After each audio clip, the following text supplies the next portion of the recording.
So hello everyone, welcome to my channel. Guys, कैसे हैं आप लोग? आई होप आप लोग बहुत अच्छे होंगे। आज की वीडियो से हम लोग मैथ्स की शुरुआत करने जा रहे हैं, जिसमें मैं आपको क्लास 11th का मैथ्स पढ़ाऊंगी, जिसमें आज से मैं स्टार्टिंग कर रही हूँ chapter number first means sets की। ओके, तो आपकी एनसीईआरटी बुक में सबसे पहला चैप्टर क्या दे रखा है? हमें सेट्स दे रखा है। तो इसको पढ़ाने से पहले इसके बारे में कुछ बेसिक कॉन्सेप्ट्स हैं, पहले हम लोग उसको समझ लेते हैं, फिर हम लोग सेट्स की शुरुआत करेंगे। Okay, so set, what is set? अगर हमसे कोई पूछता है कि सेट क्या होता है, तो इसकी डेफिनेशन क्या हो जाएगी? सेट्स लिख लेते हैं। ये हो जाएगा हमारा a well defined collection of an object is called sets. Okay, so यहाँ क्या लिखा है?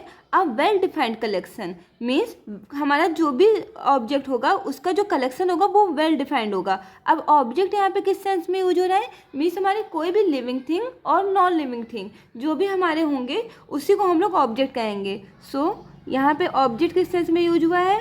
Non living things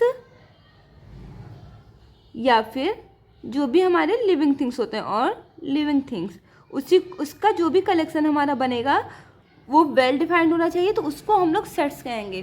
well defined का मतलब यहाँ पे क्या हो रहा है?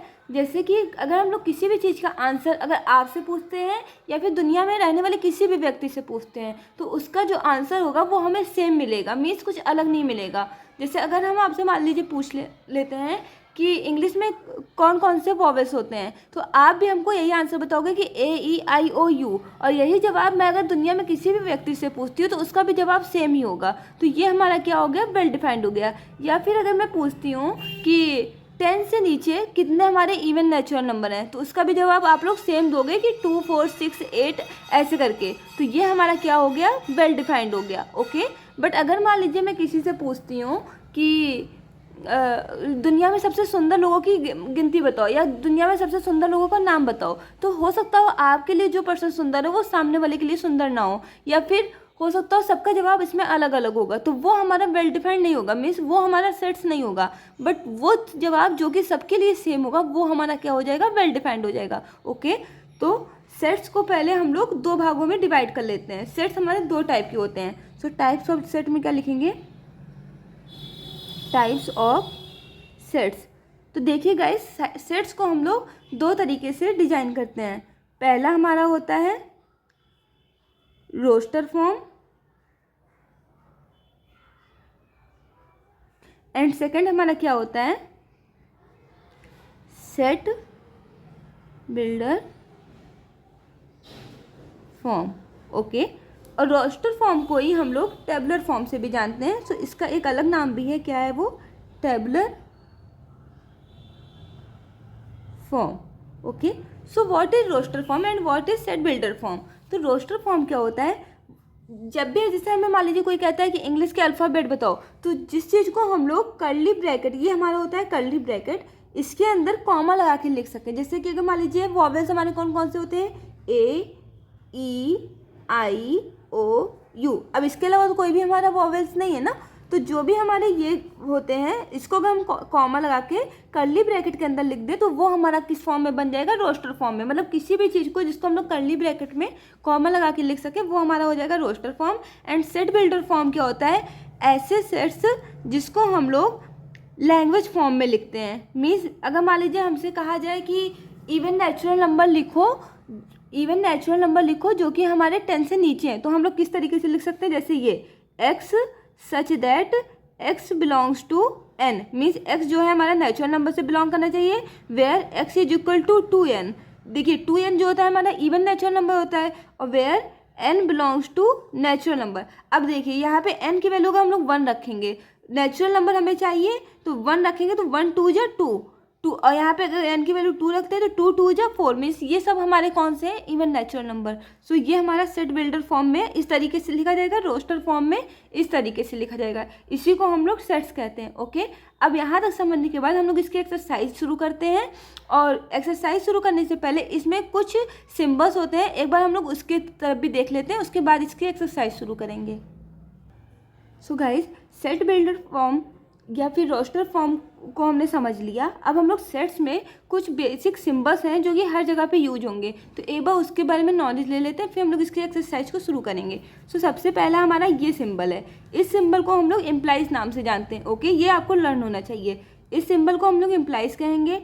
ये सिंबल जहाँ बना होगा उसको हम लोग बिलोंग्स टू कहेंगे। अब इसको भी हम क्वेश्चन में आपको समझाएंगे कि इसका क्या मतलब होता है। अभी आप केवल सिंबल देख लीजिए। ओके, ये जो होता है इसका मतलब होता है कि ये जो साइन होता है हमारा, ये सबसेट का साइन होता है। मीन्स ए जो है वो सबसेट है किसका, बी का। ये जो होता है ये हमारा implies and it's implied by का साइन होता है। ये डज नॉट बिलोंग टू का साइन होता है। ओके, एंड ये जो हमारा होता है ये सच दैट का साइन होता है। इसको हम लोग और तरीके से भी लिख सकते हैं, जैसे हमारा ये साइन भी सच दैट का है, या फिर अगर कहीं पे ऐसे करके लिखा है तो ये भी हमारा क्या हो जाएगा, सच दैट हो जाएगा। फिर अगर हमारा इस तरीके से लिखा हुआ है इसको हम लोग फॉर एवरी कहते हैं। इसी तरीके से अगर ये लिखा हुआ है इसको हम लोग देयर एग्जिस्ट के नाम से जानते हैं। अगर ये लिखा हुआ है सो इसको हम लोग क्या कहेंगे, इफ़ एंड ओनली इफ़। ये लिखा हुआ है तो इस साइन का मतलब एंड होता है। अगर इस तरीके से कोई चीज़ लिखा हुआ है तो इसका मतलब है कि A is divisor of B. Okay, means A जो है वो बी से कैंसिल हो जाएगा। कैपिटल एन अगर लिखा है तो इसका मतलब होता है हमारा सेट ऑफ नेचुरल नंबर। ऐसे ही अगर आई और जेड में से कुछ भी दे रखा है तो उसको हम लोग सेट ऑफ इंटीजर के नाम से जानेंगे। ऐसे ही अगर कैपिटल आर दे रखा है तो इसको हम लोग सेट ऑफ रियल नंबर के नाम से जानेंगे। इसको हमारे एनसीईआरटी में ऐसे करके भी लिखा हुआ है, तो उसका भी मतलब ये होता है कि set of real number. Okay, and ये है हमारा सेट ऑफ कॉम्प्लेक्स नंबर जो कि कैपिटल सी से डिनोट होगा, और कैपिटल क्यू ये किसका सिंबल होगा, सेट ऑफ रैशनल नंबर्स का। ओके, अब यहाँ तक कुछ समझने के बाद ये देखिए, एक बार आप इसको देख लीजिए। इसको देखने के बाद अब हम लोग चलते हैं इसके एक्सरसाइज के साइड, और वहाँ से हम लोग सारे क्वेश्चन को एक एक करके समझते चलते हैं। सो गाइस, ये है हमारा एक्सरसाइज नंबर 1.1, जिसमें पहला क्वेश्चन हमें क्या दे रखा है कि which of the followings are sets. मतलब इसमें हमको कई पार्ट दे रखे हैं, हमको ये बताना है कि सेट्स इसमें कौन कौन से हैं, एंड जस्टिफाई योर आंसर। सो सब सेट्स हमने भी पीछे पढ़ा कि वो सेट हमारा कहलाता है जिसका जवाब सबके लिए सेम हो। अगर सबका जवाब उस क्वेश्चन के लिए डिफरेंट होगा तो वो हमारा वेल डिफाइंड नहीं होगा। ओके, सो सबसे पहला क्वेश्चन है हमारा the collection of all the month of the year beginning with the letter J. देखिए, बिगिनिंग विद द लेटर क्या दे रखा है यहाँ पे, जे। ओके, सो इसको हम लोग किस तरीके से लिखेंगे, हम लोग लिख देंगे कि the collection of all the months of a year beginning with a letter J is well defined। क्यों वेल डिफाइंड है, क्योंकि अगर हम लोग देखें तो जो जवाब अगर मैं आपसे पूछूंगी बताइए जे से कौन कौन सा हमारा मंथ स्टार्ट होता है, तो आपका भी जवाब होगा जून एंड जुलाई। एंड अगर मैं किसी से भी पूछ लेती हूँ इसका जवाब तो सबका जवाब सेम होगा, जून और जुलाई। तो इसलिए ये हमारा क्या होगा, वेल डिफाइंड। तो यहाँ पे लिख देंगे the collection of all the months of a year beginning with the letter J is well defined. That is कौन कौन सा हो जाएगा हमारा, जून एंड जुलाई। इसके अलावा तो हमारा जी से कोई चीज़ नहीं स्टार्ट होता है जो कि मंथ हो, तो बस ये हमारा वेल डिफाइंड है। सो ये क्या हो जाएगा, it is a set. Okay, ऐसे ही हम लोग अब इसके क्वेश्चन नंबर सेकंड को देख लेते हैं। तो देखते हैं सेकंड पार्ट हमारा क्या कह रहा है। सो देखिए, सेकंड क्वेश्चन हमसे कह रहा है the collection of 10 most talented writers of India. अब देखिए, अगर मैं आपसे पूछती हूँ कि आप कोई 10 ऐसे राइटर्स का नाम बताओ जो कि बहुत टैलेंटेड आपको लगते हो, तो आपका जवाब हो सकता हो कुछ और हो, और हो सकता हो अगर मैं इसका जवाब किसी और से पूछूँ तो उसका जवाब कुछ और हो सकता है, क्योंकि हो सकता है जो आपको टैलेंटेड लगता हो वो दूसरे वाले को ना लगता हो, या फिर जो दूसरे को लगता है वो आपको ना लगता हो, तो इसका आंसर अलग अलग हो जा रहा है, तो ये हमारा सेट नहीं होगा। ओके, तो इसको हम लोग किस तरीके से लिखेंगे, इसको देख लेते हैं। So the collection of 10 most talented writers of India is not well defined because it's differ from one another. Okay, क्योंकि वो हमारा हो सकता है जो हमें पसंद हो वो दूसरे को ना पसंद हो, तो इसलिए हम लोग यहाँ पे इस तरीके की लैंग्वेज लिखेंगे। सो लिख देंगे क्या, so it is not a set, क्योंकि जो हमारा वेल डिफाइंड नहीं है वो हमारा सेट का कलेक्शन नहीं होगा। ओके, सो ये हो गया हमारा क्वेश्चन नंबर 2। अब हम लोग इसके थर्ड पार्ट की साइड चलते हैं, देखते हैं थर्ड क्या कहता है हमसे। सो देखिए, क्वेश्चन नंबर 3 में हमसे कहा है a team of 11 best cricketers batsman of the world. Means हमें 10 बेस्ट क्रिकेटर जो हमारे बैट्समैन के हैं वर्ल्ड में उसका नाम बताना है। तो इसका भी जवाब सबका अलग अलग होगा, तो इसको किस तरीके से लिखेंगे उसको देख लेते हैं। सो इसमें लिखेंगे क्या, a team of 11 best cricket batsman of the world is not well defined. क्यों, क्योंकि इसका भी जवाब सबका अलग अलग होगा। Means because it's differ from one another, so it is not a set. Okay, अब हम लोग इसके क्वेश्चन नंबर 4 के साथ चलते हैं, देखते हैं फोर्थ क्वेश्चन हमसे क्या कह रहा है इसका। सो फोर्थ में हमसे क्या बोला है, ये देखिए। फोर्थ हमसे बोल रहा है कि the collection of all boys in your class. अब देखिए, अगर इस क्वेश्चन को हम लोग बताइए ये सेट है कि नहीं है, तो जैसे हमारे क्लास में मान लीजिए 40 लड़के हैं या 20 लड़के हैं या मान लीजिए 10 लड़के हैं, तो जितने भी लड़के आपकी क्लास में होंगे, तो अगर हम किसी भी लड़की से पूछते हैं कि बताओ आपकी क्लास में कितने बॉयज़ हैं, तो कोई भी लड़की होगी वो मतलब सारे बच्चों का नाम सेम ही बताएगी जो आप बताओगे, क्योंकि एक ही क्लास में हो आप और एक ही साथ के जितने बच्चे हैं वो आपकी क्लास के हैं। ओके, सो यहाँ पे क्या हो जाएगा, ये हमारा वेल डिफाइंड है, क्योंकि अगर मान लीजिए 20 बच्चे जिनका नाम आप बताओगे वही आपका फ्रेंड जो होगा वो भी उन्हीं का नाम बताएगा, तो ये हमारा क्या होगा, वेल डिफाइंड। तो इसको किस तरीके से लिखेंगे ये देख लेते हैं। तो यहाँ पे लिखेंगे क्या, लिखेंगे the collection of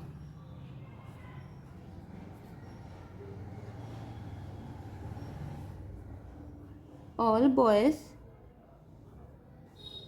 in your class is well defined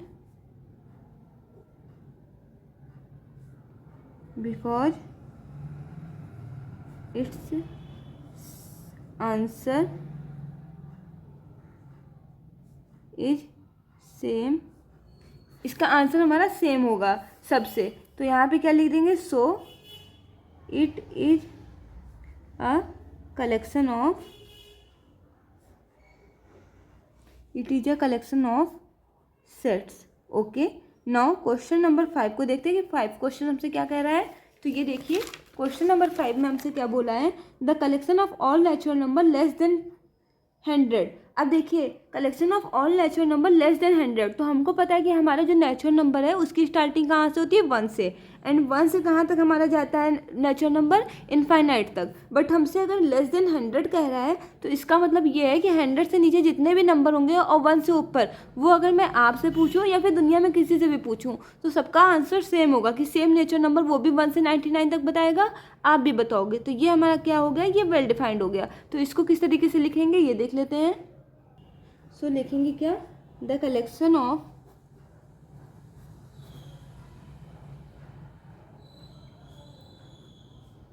all natural numbers less than 100 is well defined. क्यों, because it's same for everyone. Means अगर हम इसका आंसर किसी से भी पूछे, सब हम इसका आंसर क्या बताएंगे, 1 से लेकर 99 तक, that is 1 2 3 dot dot dot, हमारा कहाँ तक चला जाएगा, 99 तक। तो ये हमारा वेल डिफाइंड कलेक्शन हो गया। तो ये हमारा क्या हो जाएगा, सो इट, यहाँ पे क्या लिख देंगे, so it is a collection of set. Okay, now अब हम लोग क्वेश्चन नंबर देखते हैं 6 को, कि 6 क्वेश्चन हमसे क्या कह रहा है। तो ये है हमारा क्वेश्चन नंबर 6। इसमें हमसे क्या बोला है, a collection of novels written by the writers Munshi Premchand. अब इसका हम लोग आंसर देख लेते हैं। सो मुंशी प्रेमचंद का हमको नॉवेल्स पूछता है कि कौन कौन से हैं। तो जो भी मुंशी प्रेमचंद ने लिखा होगा तो सबका जवाब इसमें सेम होगा, क्योंकि जो भी मुंशी प्रेमचंद ने लिखा होगा सबको उसी का आंसर याद होगा, और सब लोग हमको वही नॉवेल्स बताएंगे जो मुंशी प्रेमचंद ने लिखा है। तो इसका भी हम लोग क्या कह सकते हैं, सेट हमको मिल जाएगा। तो इसको किस तरीके से लिखेंगे ये देख लेते हैं। लिखेंगे क्या, लिखेंगे collection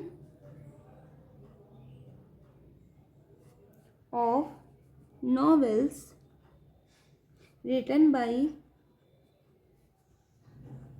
the writer Munshi Premchand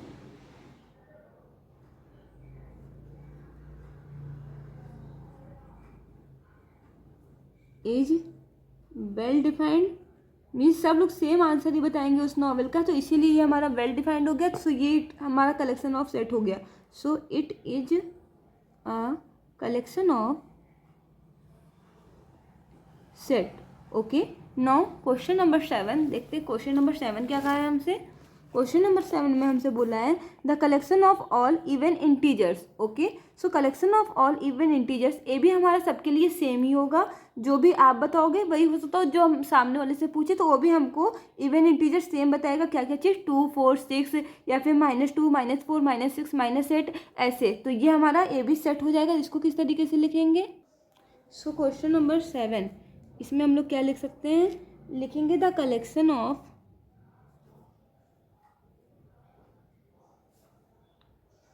all even integers is well defined, that is क्या क्या हो सकता है हमारा। देखिए यहाँ पे -2 हो सकता है, फिर यहाँ पे 0, फिर यहाँ 2, फिर यहाँ 4, फिर यहाँ 6 प्लस डॉट डॉट डॉट, ये सो ऑन ऐसे चलता रहेगा। इधर भी अगर हम लोग लिखें सो -4 ऐसे करके -6 और ऐसे ये डॉट डॉट चलता रहेगा।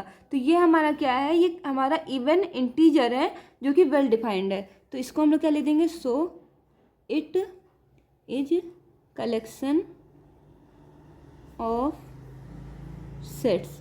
ओके, नाउ क्वेश्चन नंबर 8, ये देखते हैं हमसे क्या कहता है। ये हमारा क्वेश्चन नंबर 8, जिसमें हमसे कहा है the collection of question in this chapter. Means इस चैप्टर में कौन कौन से क्वेश्चन दे रखे हैं इस चैप्टर में, वो हमको बताना है। तो ये भी जो क्वेश्चन अगर आप बताओगे वही आपकी क्लास का कोई भी बच्चा होगा, उससे भी अगर मैं उस चैप्टर का क्वेश्चन पूछूंगी तो वो भी सेम क्वेश्चन बताएगा। तो ये भी हमारा वेल डिफाइंड है। सो इसमें भी हम लोग क्या लिखेंगे, the collection of questions in this chapter is well defined, so it is collection of sets. Okay, now question number 9 देखते हैं। 9th क्वेश्चन हमसे क्या बोल रहा है इसमें। 9th क्वेश्चन हमसे बोला है कि अ collection of most dangerous animal of the world. अब देखिए, अगर हमसे कोई ये पूछता है कि मोस्ट डेंजरस एनिमल कौन से हैं इस दुनिया में, तो जो जवाब हो सकता है जिससे आपको डर लगता हो उसे सामने वाले को न डर लगता हो, या फिर सबका इसमें जवाब अलग अलग होगा। तो ये हमारा कलेक्शन ऑफ सेट नहीं होगा, क्योंकि सबका आंसर इसमें हमारा डिफरेंट मिलेगा। सो इसको किस तरीके से लिखेंगे, क्वेश्चन नंबर 9 इसमें लिखेंगे a collection of most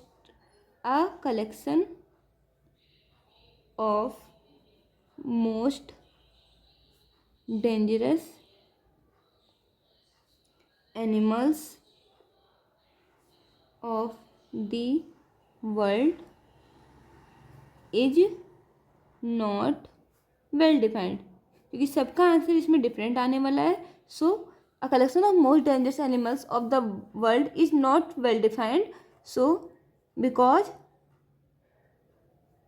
its answer is different from one another, so it is not a collection of sets. Okay, so आप लोग को फर्स्ट क्वेश्चन मेरे ख्याल से अच्छे से समझ में आ गया होगा। अब हम लोग इसमें सेकंड क्वेश्चन को देखते हैं कि सेकंड क्वेश्चन हमसे इसमें क्या कहता है। ओके, सो सेकंड क्वेश्चन में हमसे कहा है कि लेट ए, हमको एक सेट दे रखा है जो कि है 1 2 3 4 5 6, इंसर्ट द अप्रोप्रिएट सिंबल, ये बिलोंग का साइन है और ये डज नॉट बिलोंग का साइन है इन द ब्लैंक स्पेस, और ये हमको क्वेश्चन दे रखे हैं। तो सबसे पहले हम लोग समझ लेते हैं कि इसका मतलब क्या है क्वेश्चन का। तो इसको एक एग्जाम्पल के थ्रू समझते हैं। मान लीजिए जैसे हमारे पास कोई वॉवेल्स दे रखे हैं, मान लीजिए कोई एक सेट है और ये हमारा वॉवेल्स का सेट है, मीन्स ए है, ई है, आई है, ओ है, यू है। ओके, अब हमसे इस क्वेश्चन में पूछता है कि बताओ इसमें कौन सा एलिमेंट है जो बिलोंग कर रहा है, कौन सा नहीं कर रहा है। तो जो एलिमेंट हमको इसके अंदर दिख रहे हैं वो तो इस सेट से बिलोंग करेंगे, और जो इस सेट में हमको नहीं दिख रहे हैं वो डज नॉट बिलोंग हो जाएंगे। मीन्स अगर हमसे कोई पूछता है कि बताओ ई इस सेट में बिलोंग कर रहा है कि नहीं, सो ई, देखिए ई हमको यहाँ पे दिख रहा है, इस सेट में आ रहा है, मीन्स ई जो है वो बिलोंग कर रहा है किससे, सेट ए से। ओके, अगर हमसे मान लीजिए कोई पूछता है कि इसमें बताओ डब्लू बिलोंग कर रहा है कि नहीं, तो ए ई आई ओ यू, इसमें कहीं डब्लू तो दिख नहीं रहा है, सो डब्लू जो हो जाएगा वो डज नॉट बिलोंग्स टू ए हो जाएगा, मीन्स डब्लू इस सेट से बिलोंग नहीं कर रहा है। ऐसे अगर मान लीजिए मैं आपसे पूछती हूँ कि बताओ इसमें सी बिलोंग कर रहा है कि नहीं कर रहा है, तो देखिए सी हमको यहाँ पे कहीं नहीं दिख रहा है, सो सी जो हो जाएगा वो डज नॉट बिलोंग्स टू ए हो जाएगा। बट अगर मैं इसमें आपसे पूछती हूँ कि बताओ आई बिलोंग कर रहा है कि नहीं कर रहा है, सो आई हमको यहाँ पे दिख रहा है, वो इस सेट में आ रहा है, सो ये क्या हो जाएगा, आई बिलोंग्स टू ए। ओके, तो यहाँ तक की बात आपको समझ में आ गई होगी। तो अब हमारा सेकंड क्वेश्चन इजीली सॉल्व हो जाएगा। तो अब हम लोग देखते हैं क्वेश्चन नंबर सेकंड। देखिए क्वेश्चन नंबर सेकंड क्वेश्चन में हमसे क्या बोला है, इसमें ये हमने देखा, हमसे इसमें एक सेट दे रखा है। सेट क्या है, 1 2 3 4 5 6। तो सबसे पहले हम लोग क्या लिख लेंगे, given set A is equal to 1 2 3 4 5 and 6। Okay, अब हम लोग यहाँ पे जो क्वेश्चन दे रखा है उसको लिख लेते हैं, फिर आपको समझाते हैं।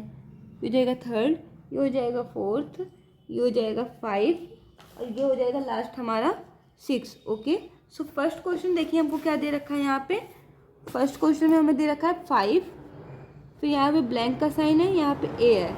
ऐसे ही सेकेंड है हमारा 8, फिर ब्लैंक है, फिर ए है, फिर 0, फिर ब्लैंक है, फिर ए है, फिर 4, फिर यहाँ पे ब्लैंक, फिर ए, 2 ब्लैंक ए, 10 ब्लैंक ए। और इसमें हमसे कहा क्या है, ये हमको सेट गिवन है, हमको इसमें इस सिंबल को पुट करना है, मीन्स कौन सा हमारा इससे बिलोंग कर रहा है, कौन सा नहीं करना है, बस हमें ये बताना है। तो देखिए 5 हमको इस सेट में दिख रहा है कि नहीं दिख रहा है, तो देखिए 5 हमको यहाँ पे मिल गया, तो ये हमारा इस सेट में आ रहा है, तो मीन्स यहाँ पे कौन सा सिंबल लग जाएगा, ये symbol, 5 belongs to A. Okay, now 8, अब देखिए इस सेट में हमको 8 कहीं दिख रहा है, नहीं दिख रहा है, सो यहाँ पे क्या हो जाएगा, 8 डज नॉट बिलोंग्स टू ए। 0 भी हमें इस सेट में कहीं नहीं दिख रहा है, सो ये भी डज नॉट बिलोंग्स टू ए हो जाएगा। ऐसे ही 4 देखिए हमको यहाँ पे दिख रहा है, सो 4 बिलोंग्स टू ए। देन 2 भी हमको इस सेट में दिख रहा है, सो 2 क्या हो जाएगा, बिलोंग्स टू ए। 10 इस सेट में हमको कहीं नहीं दिख रहा है, सो ये हो जाएगा 10 डज नॉट बिलोंग्स टू ए। तो ये हो गया हमारा question number second. So guys आज की क्लास को हम लोग यहीं तक रखते हैं, आगे की वो क्वेश्चंस को मैं नेक्स्ट वीडियो में आपको बताऊंगी। आई होप आपको यहाँ तक का पार्ट अच्छे से समझ में आया होगा। मिलते हैं फिर नेक्स्ट लेक्चर में, बाय बाय, थैंक यू।